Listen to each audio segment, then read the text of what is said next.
आप सभी लोगों को मेरा नमस्कार। आज वीडियो के इस पार्ट में आपसे मैं चर्चा करूंगा मर्डर का एक मामला जिसमें कि आरोपी को सेशन कोर्ट से आजीवन कारावास की सजा सुनाई गई, लेकिन हाई कोर्ट ने आरोपी को जमानत दे दी। और जमानत किस आधार पर दी, यहाँ पे महत्वपूर्ण ये है कि आरोपी 3 साल तक जेल में रहा, उसके बाद उसको जमानत मिल गई हत्या के केस में।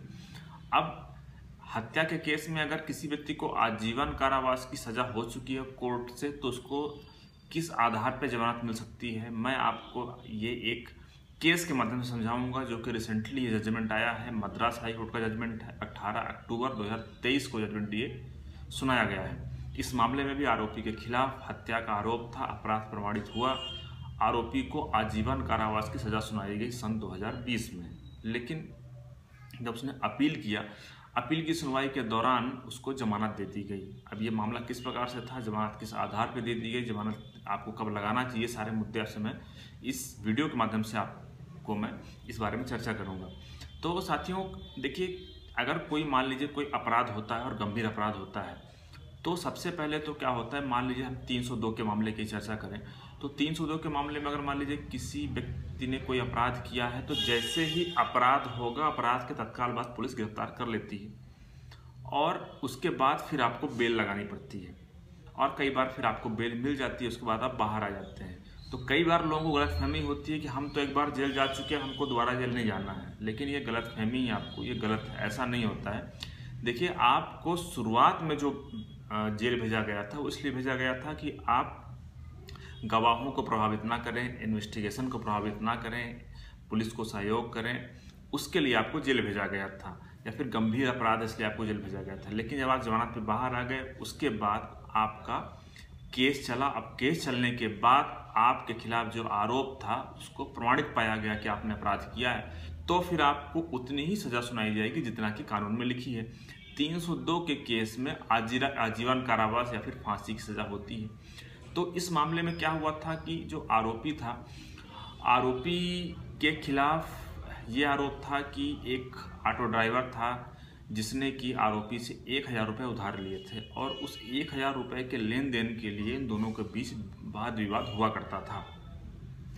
अब ये घटना है 27 मार्च 2019 को। 27 मार्च 2019 को जो पीड़ित व्यक्ति है, जो मृतक है, वो ऑटो चलाया करता था। उस दिन में वो ऑटो चला रहा था, उसी दौरान जो आरोपी है उसके पास आया, उसने पैसे की मांग किया, पैसा पीड़ित व्यक्ति ने नहीं दिया, तो जिसको लेकर के उन दोनों के बीच वाद विवाद हुआ। उसके बाद ये घटना थी रात के 9 बजे की। उसके बाद क्या हुआ, रात के लगभग 11:15 पर जो आरोपी है वो पीड़ित व्यक्ति, मतलब जो मृतक है, उसके घर गया, और घर जा करके उसने उसके ऊपर हमला कर दिया, जिससे उसकी नाक में चोट आई, नाक उसका कट गया और उसके बाद उसकी डेथ हो गई, वो वहीं पड़ा रहा। तो ये घटना थी। इसके बाद आरोपी को गिरफ्तार कर लिया गया, आरोपी के खिलाफ केस चला और अपराध प्रमाणित पाया गया, गवाहों के बयान वगैरह हुए। अब जब इस मामले की अपील फाइल की गई, अब साथियों महत्वपूर्ण बात यहाँ पे ये है कि आप लोग जो सवाल पूछते हैं कि जमानत कैसे मिलेगी सजा होने के बाद, तो क्या होता है, देखिए, सबसे पहले जब हम क्रिमिनल अपील फाइल करते हैं तो अपील के साथ में ही एक हम एप्लीकेशन लगाते हैं सेक्शन 389 CRPC का। किसके लिए? सस्पेंशन ऑफ सेंटेंस के लिए। इसका मतलब सामान्य भाषा में आप ये समझिएगा, हम कोर्ट में एक अपील का एप्लीकेशन लगाते हैं कि देखिए ये हम अपील लगा रहे हैं क्योंकि सेशन कोर्ट ने जो नीचे फैसला सुनाया है वो गलत है, वो इन आधार पे गलत है, तो कोर्ट उस पर विचार करे। और साथ में ही हम एक एप्लीकेशन लगाते हैं सस्पेंशन ऑफ सेंटेंस का, कि चूंकि अपील की जो सुनवाई है हो सकता है कि 5 साल, 10 साल, 15 साल, 20 साल बाद हो, तो चूंकि हमारे पास स्ट्रांग ग्राउंड है कि इस मामले में आरोपी को सजा नहीं होना चाहिए था, लेकिन सेशन कोर्ट ने, ट्रायल कोर्ट ने गलती से ऐसा फैसला दिया है, तो इसलिए हमको तब तक, जब तक कि हमारी अपील की सुनवाई ना हो जाए, तब तक के लिए हमको जमानत पे छोड़ दिया जाए। तो उसमें भी हमको ग्राउंड बताना पड़ता है कि आखिर क्या ग्राउंड है कि आपकी जो अपील है उसको एक्सेप्ट कर लिया जाए। अब मैं समझता हूँ कि अगर मर्डर के केस में अगर आपको 2 साल, 3 साल, 4 साल में अगर आपको बेल मिल जा रही है, तो किसी निर्दोष व्यक्ति के लिए वो बढ़िया है कि तब तक अपील का इंतजार करें। जब अपील की सुनवाई होगी तो उसके बाद जो भी हाई कोर्ट का फैसला होगा तो वो फिर आपको एक्सेप्ट करना होगा, या फिर उसको भी आप चैलेंज कर सकते हैं सुप्रीम कोर्ट में। तो इस तरह से जैसा कि इस मामले में हुआ, अब इस मामले में अब आप समझिएगा कि आरोपी को जमानत क्यों मिल गई। सबसे महत्वपूर्ण था साथियों कि इस मामले में जो आरोपी जो पीड़ित व्यक्ति है उसका भाई गवाह था। उसके बाद जब उसने कोर्ट में गवाही दिया तो उसकी गवाही में काफ़ी जगह पे अंतर आया, मतलब उसने अलग अलग बयान दे दिए।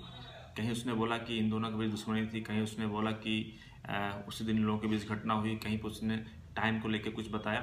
तो ये एक प्रमुख बात थी। दूसरी बात ये थी कि यहाँ पे स्निफर डॉग को लेके आया गया था, मतलब जो कुत्ता होता है उसको लेकर के आया गया था। तो कोर्ट ने ये विचार किया कि जब चश्मदीद गवाह हैं, आई विटनेस हैं इस मामले में कि हत्या यहाँ पे हुई है, तो आखिर कुत्ते को लाने की क्या जरूरत थी? मतलब आपको कहीं ना कहीं इन्वेस्टिगेशन में डाउट है, इसलिए आप वो कुत्ते को लेकर के आप यहाँ पे आए थे।